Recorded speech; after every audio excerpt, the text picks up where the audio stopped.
आता हे बघू शकता तुम्ही, अशा प्रकारचे जवळपास आपल्या शेडमध्ये 90 ते 95 हजार आळ्या आहे आणि त्यामध्ये 160 अंडी पुंज म्हटलं जवळपास आपल्या 90 ते 95 हजार आळ्या आहे. हे पूर्णपणे आपण उजी माशीसाठी लावलेलं आहे. सध्या तरी नाही आहे, पण आल्या वगैरे तरी येऊ नये, कारण की एक माशी जवळपास भरपूर आळ्यांना डसते आणि त्याचा प्रॉब्लेम आळ्यांना होऊ शकतो. आता दुसरा मोड सध्या उठलेला आहे, मी तुम्हाला शेडमध्ये जाऊन सांगतो. औषध वगैरे याच्यावर कोणतं टाकतो, कोणत्या सिच्युएशनला टाकतो, याचा पण मी तुम्हाला सेपरेट व्हिडिओ त्याच्यावरती बनवून टाकल, कारण की दुसरा मोड पास व्हायला जवळपास आपण काल आणला, आज सकाळी तो पास झालेला आहे आणि आपण त्यांच्यावरती पाला टाकलेला आहे. जय श्री महाकाल. नमस्कार मित्रांनो, कसे आहात? सगळं चांगलं असाल. मी आपला होस्ट हरिओम पुन्हा एकदा स्वागत करतो आपल्या एका नवीन व्हिडिओमध्ये रेशीम उद्योगबद्दल. मागचा जो की मी व्हिडिओ अपलोड केला होता, त्या व्हिडिओमध्ये मी सांगितलं होतं की आपलं रेशीम उद्योगला आपण सुरुवात कशी करू शकतो, कशा प्रकारे करू शकतो. त्याच्यामध्ये तुतीबद्दल झालं, तुतीचं रोप कसं लागवड करू शकतो आणि शेडबद्दल पूर्णपणे माहिती झाली. शेड बाहेरून आतून किती खर्च लागू शकतो, कसं करू शकतो, याचा मी काल मागचा व्हिडिओ पूर्णपणे अपलोड केला. तो नसेल बघितला ते बघून घ्या. ह्या व्हिडिओमध्ये बोलणार की आपली जी नवीन बॅच आलेली त्या बॅचबद्दल तुम्हाला सांगतो.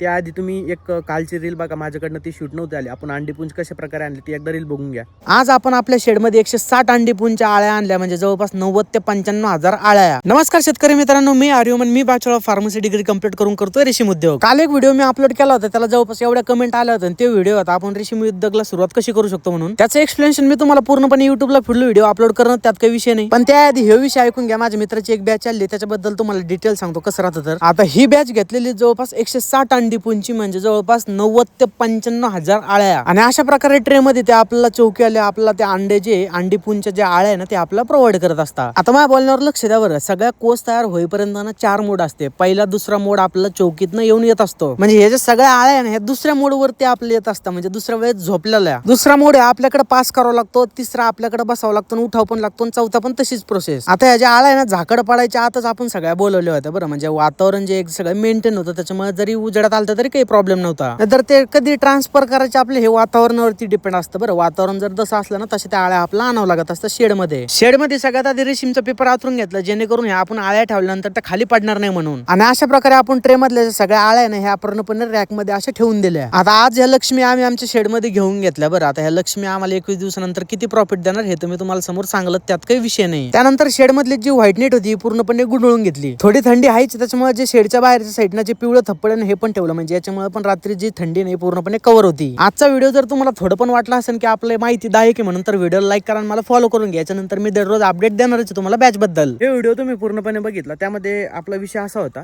की आपण ज्या आळ्या आणल्या होत्या हे जवळपास 4 ते 5 वाजता आणल्या होत्या, म्हणजे वातावरणाचा जास्त काही इफेक्ट नव्हता, कारण की वातावरण हे एकदम बेस्ट होतं.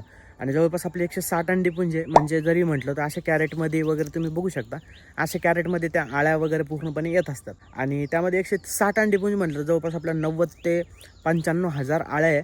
आणि जसं की तुम्ही म्हणजे पाला वगैरे बघू शकता, अशा पाल्यावरती आपण ही सध्या बॅचेस वगैरे घेतोय. इकडं पण पाला आहे आणि तो तिकडं पण पाला आहे सध्याच्या घडीला. तो त्याच्यावरती मार्चमध्ये आपण बुकिंग केलेली आळ्यावरती, तोपर्यंत तो पण पाला वाटत.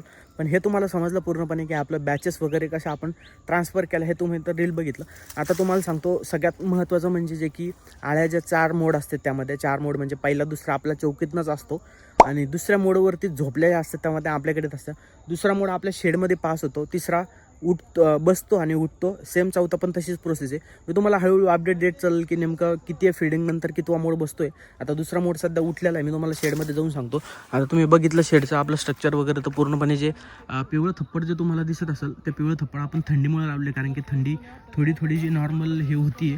आता मी तुम्हाला थोडं शेडमधलं जाऊन सांगतो की शेडमधलं आपलं नेमकं विषय कसा आहे. आळ्या वगैरे तुम्ही पाला वगैरे पण बघू शकता. तुम्ही बघू शकता अशा प्रकारे. समजा आपण आता शेडमध्ये गेलो, शेडमध्ये गेल्यानंतर जी आपली व्हाईट नेट आहे ही पूर्णपणे आपण उजी माशीसाठी लावलेली आहे. दरवाजा लावून घेणं पण गरजेचं आहे, कारण की जे बाहेरून माशा वगैरे तर सध्या नाही आहे, पण आल्या वगैरे तर ते आपलं बॅकअपला राहील म्हणून. आणि ही जी पूर्णपणे आपण व्हाईट नेट लावली अलीकडेच, कारण की पलीकडची रॅक तुम्ही बघत असाल, इकडे एक रॅक आहे आणि इकडे एक रॅक आहे. हे पूर्णपणे आपण उजी माशीसाठी लावलेलं आहे. सध्या तरी नाही आहे, पण आल्या वगैरे तरी येऊ नये, कारण की एक माशी जवळपास भरपूर आळ्यांना डसते आणि त्याचा प्रॉब्लेम आळ्यांना होऊ शकतो. आता तुम्ही बघत असाल, सगळ्यात आधी तर आपण आता पाला टाकायच्या आधी तुम्हाला सांगतो, तुम्ही स्क्रीनवरती बघत असाल हे जे जवळपास आपण 2 याच्यामध्ये ज्या की आळ्या आपण पूर्णपणे ठेवल्या होत्या, ठेवल्यानंतर मग त्या दुसऱ्या मोडवरती होत्या आणि दुसरा मोड झाल्यानंतर मग त्या आपण त्यांच्यावर सध्याच्या घडीला पाला टाकलेला आहे, कारण की दुसरा मोड पास व्हायला जवळपास आपण काल आणला, आज सकाळी तो पास झालेला आहे आणि आपण त्यांच्यावरती पाला टाकलेला आहे. आता सगळ्यात इम्पॉर्टंट आणि महत्त्वाचं जर म्हटलं तर सगळ्यात आधी आपण हे जे की पेपर आथरला होता, हे पेपर हाताळला होतो. हे रेशीमचं सेपरेट पेपर आहे. याच्यावरती हाताळल्यानंतर म्हणजे विषय असा असतो की तुम्हाला सांगतो प्रॅक्टिकली डायरेक्ट. आता हे जो पेपर आहे ना, ह्या पेपरवरती त्या आळ्या येत असतात. तुम्ही बघू शकता हा जो पेपर ते याच्यावरती येत असतात. आणि आपल्या याच्या रॅक जे आहे ना, हे पूर्णपणे असे धाग्याचे बनलेले आहेत. आणि जर याच्यावरती ज्या आळ्यांची साईज मोठी होतीत ना, आता ह्या तुम्ही बघत असाल, ह्या जशी जशी आळ्यांची साईज मोठी होती तसे तसे पांगतात त्या. मग ह्या जर इकडे आल्या तर खाली पडू नये, त्याच्यामुळे हे पेपर आथरणं हे टेम्पररी म्हणजे एक फिक्स असतं, जेणेकरून त्या आळ्या खाली पडू नये. इकडं पण आपण शिफ्ट केलेलं आहे अशा प्रकारे, आणि इकडं पण आपण शिफ्ट केलेलं आहे.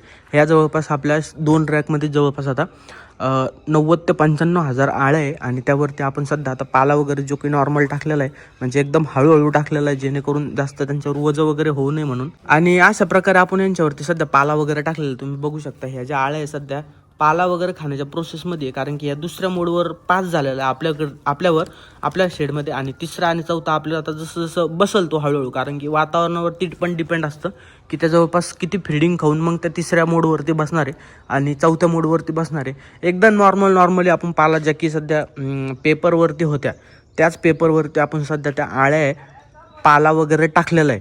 तुम्ही बघू शकता आता काही काही आळ्या ना अशा वरती पण चढलेल्या आहेत पाला खाण्यासाठी, आणि त्यामुळं जसं की त्या पाला खातील. आता हे बघू शकता तुम्ही, अशा प्रकारच्या जवळपास आपल्या शेडमध्ये 90 ते 95,000 आळ्या आहे.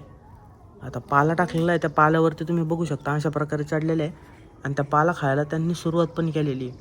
आता जसं जसं त्या पाला खातात ना, तशी तशी त्यांची जी साईज आहे ती पूर्णपणे वाढत असते. आणि वाढल्यानंतर मग त्यांना आपण जसं मोठा मोठा पाला वगैरे तसा टाकत असतो. त्या प्रत्येक तर असा पाला टाकल्यानंतर आता सध्याच्या घडीला आपण त्यावरती तुम्ही म्हणजे भरपूर जण मला हे पण विचारत होते की आपण जे की औषध वगैरे मारत असतो, औषध वगैरे याच्यावर कोणतं टाकतो, कोणत्या सिच्युएशनला टाकतो, याचं पण मी तुम्हाला सेपरेट व्हिडिओ त्याच्यावरती बनवून टाकल. पण सध्याच्या घडीला हे अपडेट देणं मला जरा गरजेचं वाटलं, त्याच्यामुळे हे अपडेट मी तुम्हाला देतोय. की सध्या तुम्ही बघू शकता 1 घंटा झालेला आहे आणि जवळपास एक पान संपलेलं आहे इथलं. अशा स्पीडने त्या पाला खातायत. आणि जसं जसं कमी पडेल ना, तसं तसं आपण त्यांना पाला वगैरे टाकणार आहे. सध्या 2 रॅकमध्ये आपलं पूर्णपणे आळ्या आहेत. याचं जसं जसं वाढेल त्या तसं तसं मी तुम्हाला सांगालच. आणि औषधाचं जरी म्हटलं तर मी तुम्हाला सांगतो, औषध वगैरे आपण त्यांच्यावरती म्हणजे कोणतं टाकलेलं आहे कसं काय तर हे बघू शकतो तुम्ही. याचं औषधाचं मी सेपरेट व्हिडिओ टाकल. पण हे विटकर विजेत आपण आता जस्ट नावला मारलेलं आहे आणि मग पाला टाकलेला आहे, जे की याच्यावरती रोग वगैरे कोणता येऊ नये म्हणून. हे आपण सपोर्टला याच्यावरती मारत असतो, रेग्युलर नाही, पण जसं आपल्याला काही वाटेल तसं आपण त्याच्यावरती मारत असतो. याचं मी सेपरेट व्हिडिओ आपल्या यूट्यूब चॅनलला लवकरच अपलोड करेल की बाबा हे नेमकं कशासाठी असतं, हे कशासाठी असतं, याचा उपयोग काय होतो आणि याचा उपयोग काय होतो याचं मी पूर्णपणे सांगाल. बाकी जर तुम्हाला व्हिडिओ आवडला असेल तर व्हिडिओ लाईक करा, चॅनलला सबस्क्राईब करा. तर भेटूया पुन्हा एकदा नवीन व्हिडिओमध्ये रेशीम उद्योगबद्दल लवकरच. तुमचं काही डाऊट असेल तर मला कमेंट करा, जेणेकरून मी त्याचं पूर्णपणे एक्सप्लेन देऊन तुम्हाला एक व्हिडिओ बनवेल. तर ठीक आहे, भेटूया पुन्हा एकदा नवीन व्हिडिओमध्ये रेशीम उद्योगबद्दल. तोपर्यंत काळजी घ्या. टाटा, बाय बाय.